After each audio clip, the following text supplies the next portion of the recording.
हरे कृष्णा। मैं मनीषा रजौरिया स्वागत करती हूँ आपका अपने चैनल पे, जहाँ मैं बात करती हूँ स्पिरिचुअलिटी और एस्ट्रोलॉजी के बारे में। आज मैं आपको कुछ कॉम्बिनेशन बताने चाहूंगी जो आपको सफल ज्योतिष बना सकते हैं। अगर आप ज्योतिष सीखना चाहते हैं तो आप इन कॉम्बिनेशंस को अपनी पत्रिका में जरूर देखें। अगर यह मिलते हैं तो आप ज्योतिष की तरफ विचार कर सकते हैं।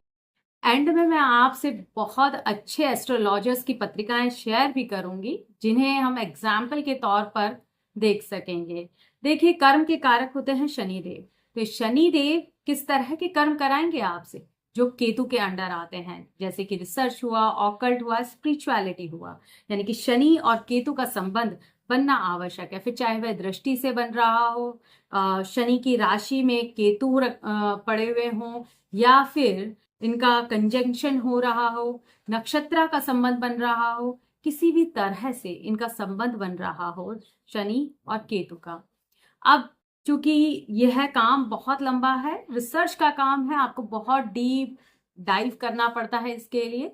तो आपकी आत्मा और आपका मन दोनों इस काम में इन्वॉल्व होने चाहिए। तो इसका मतलब हुआ आपका सूर्य और चंद्रमा, ये दोनों प्लैनेट्स भी कहीं ना कहीं शनि और केतु के साथ संबंध में आने चाहिए।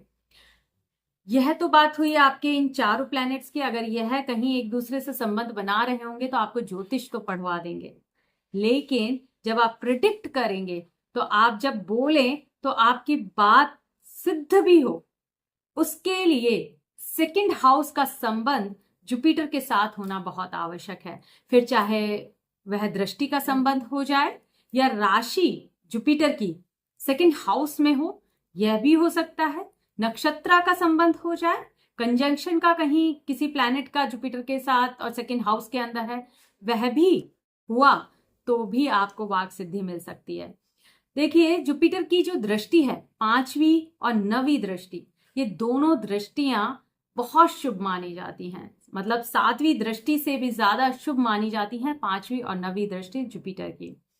लेकिन कहते हैं जहां जुपिटर बैठते हैं वहां पर वह कुछ ना कुछ मेलिफिक इफेक्ट छोड़ते हैं।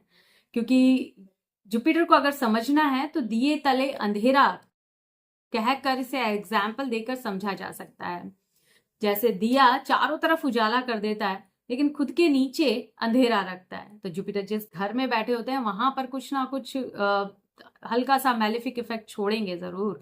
और लेकिन उनकी दृष्टियां जहां जहां होंगी वहां पर बहुत शुभ असर देंगे। अगर जुपिटर सेकंड हाउस में होंगे तो ऐसे व्यक्ति, उन्हें वाक सिद्धि तो मिलेगी लेकिन वो मतलब एग्जैक्ट प्रिडिक्शन नहीं कर पाएंगे कि भाई इस दिन इस तारीख पे इस समय पे यह चीज घटेगी।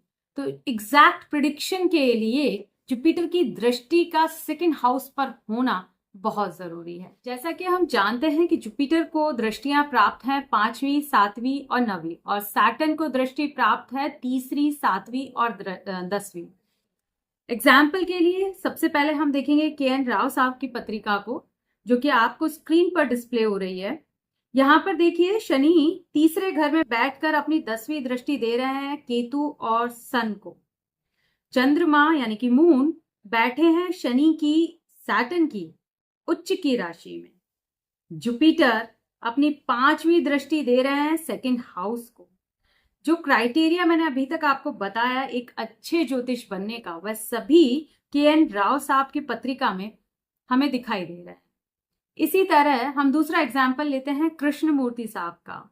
यहां देखिएगा, शनि अपने तीसरे घर में बैठे हैं और 10वीं दृष्टि दे रहे हैं केतु को। सूर्य जो कि बैठे हैं शनि के उच्च की राशि में। चंद्रमा बैठे हैं 10 नंबर की राशि, जो कि शनि की खुद की राशि है।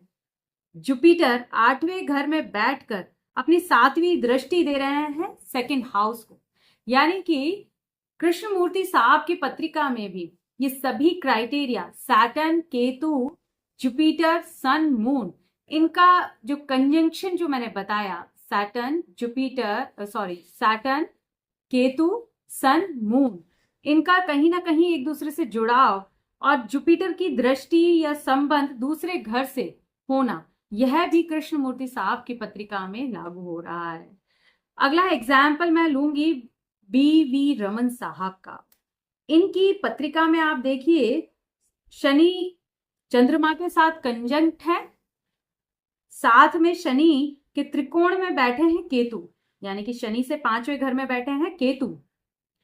सूर्य चंद्रमा की राशि में बैठे हैं और चंद्रमा खुद शनि के साथ बैठे हैं, यानी कि यहां पर भी कोई ना कोई संबंध शनि के साथ दिखा रहे हैं सूर्य। जुपिटर 10वें घर में बैठकर दूसरे घर पर अपनी 5वीं दृष्टि दे रहे हैं।